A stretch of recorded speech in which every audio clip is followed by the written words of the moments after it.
Your offer has been accepted. Congratulations. But don't pop the champagne just yet. There's a long checklist between now and getting the keys to your new home, and although you're 90% of the way to your new home, mistakes made in these last steps can cost you thousands of dollars, turn into legal battles, and even cost you the home entirely. Most home buyers stop watching videos like these after the exciting parts like talking about viewing homes and finding a good deal. But this is the part of the process where educated buyers and experienced agents will set themselves apart and help ensure a smooth and successful sale. So open up your notebooks and let's jump right in. If this is your first time watching, my name is Jessie McClellan and I'm a realtor here in Oshawa, Ontario with the Lisa Abbott team. You can check out the entire Home Buyer's Guide playlist. I'll put a link to it in the description.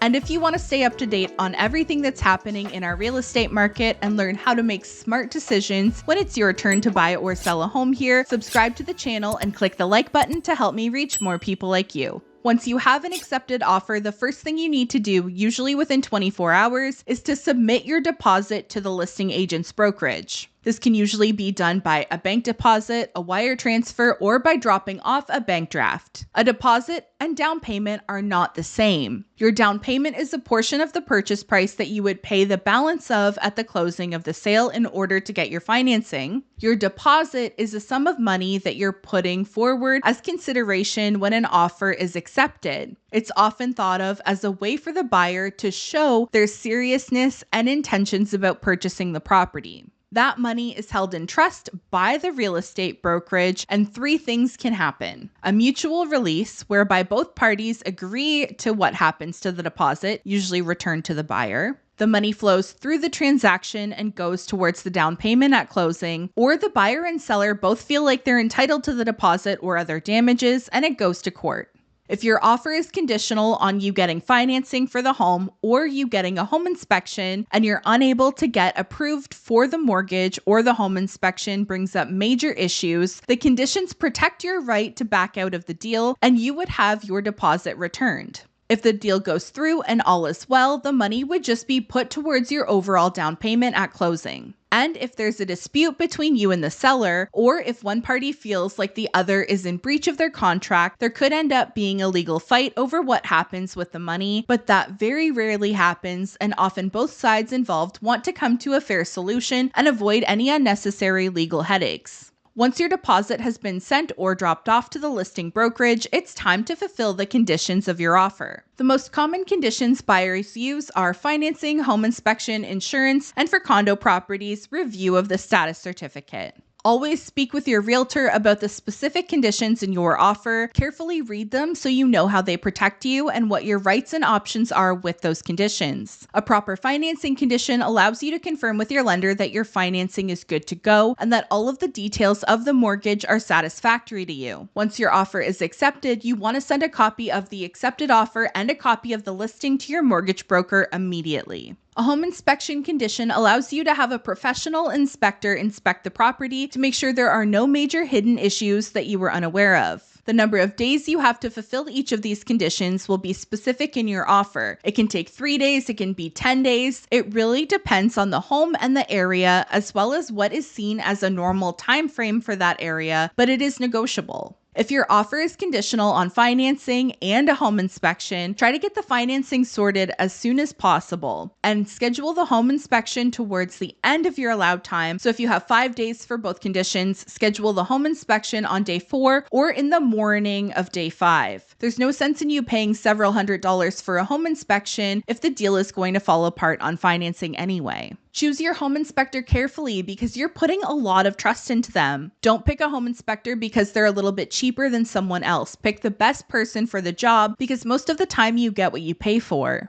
There are a lot of great tech options available to inspectors, like sewer scopes to check underground pipes and moisture meters to check for dampness and signs of hidden leaks, but not every home inspector uses these tools. I also tell my clients that a home inspection is incredibly thorough and there are going to be a ton of little things that the inspector will point out and include in the report. Don't let the very minor issues or regular home maintenance items concern you. Every house has them. Worry about any major issues that come up and defects that were unexpected and unknown to you when you made the offer. If there are issues that are brought to your attention, you can either choose to walk away from the deal, or we can go back to the seller and try to renegotiate, either try to have the seller remedy the major issue or adjust the purchase price. If you're purchasing a rural property, you may also want to use a condition to inspect the well and septic systems or include a water test. These are separate from a standard home inspection, and not every inspector is able to do them. Some offers have a condition on obtaining homeowner's insurance. This is way more common when there are potential hazards like an old knob and tube wiring system that has a fire risk, or if the home is rural and not located near any emergency services, they can also be harder to get insurance for. But if there is a concern with you getting insurance on the home, have your agent call the listing agent and ask them who the homeowner is using for insurance, because it will probably be easier for you to get insurance through the same company rather than finding a new one if there are any known issues with the property.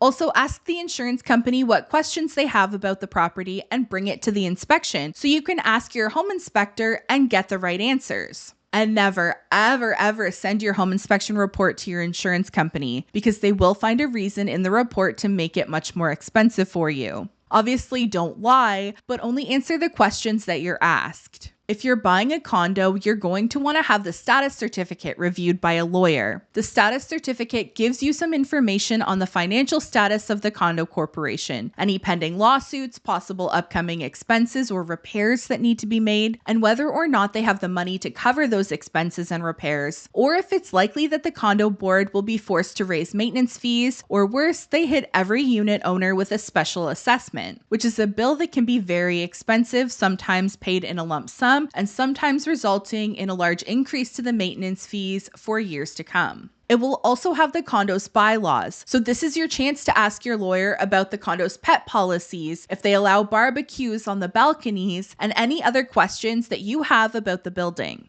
Those are the most common conditions included in offers. You may also see an offer conditional on the sale of a buyer's property or conditional on the seller finding a suitable accommodation, but those are going to be very specific to the buyer and seller situations and the property involved, so speak to your agent about those conditions.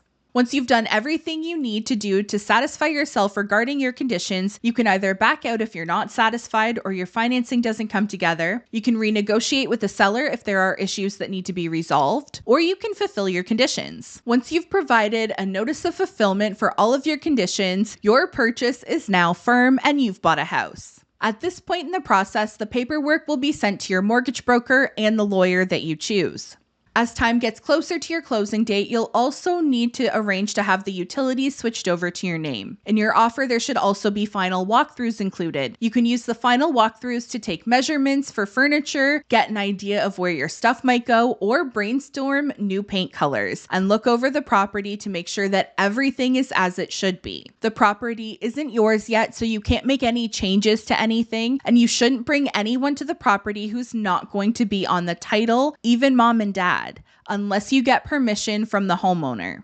If you know you would like someone like a contractor to come through to give you a quote on work that you would want done after closing, we should be writing that into the wording of your revisits clause, because if it's not in there, it will be up to the seller's discretion. Ideally, if you have more than one walkthrough, leave one to do right before you're closing on the property. We want to use this walkthrough to get ahead of any potential issues that may come up. We want to make sure that the seller is packed up and clearly going to be out of the home on time. We want to make sure that nothing has been damaged or changed. And we want to make sure that all of the appliances and everything included in the offer is being left behind by the seller. Doing the final walkthrough just prior to closing date gives you the best chance to get ahead of those issues. On closing day, when you receive the keys or the code to the lockbox with the keys, go to the home and check everything. Make sure the seller didn't leave anything behind and that they also didn't take anything with them that they weren't supposed to. Turn on and check every single appliance in the home and make sure that they all work correctly. Run your dishwasher, do a load of laundry, test the heating and air conditioning, check all of the plumbing, run the shower, faucets, and check the toilets for any leaks or signs of water damage.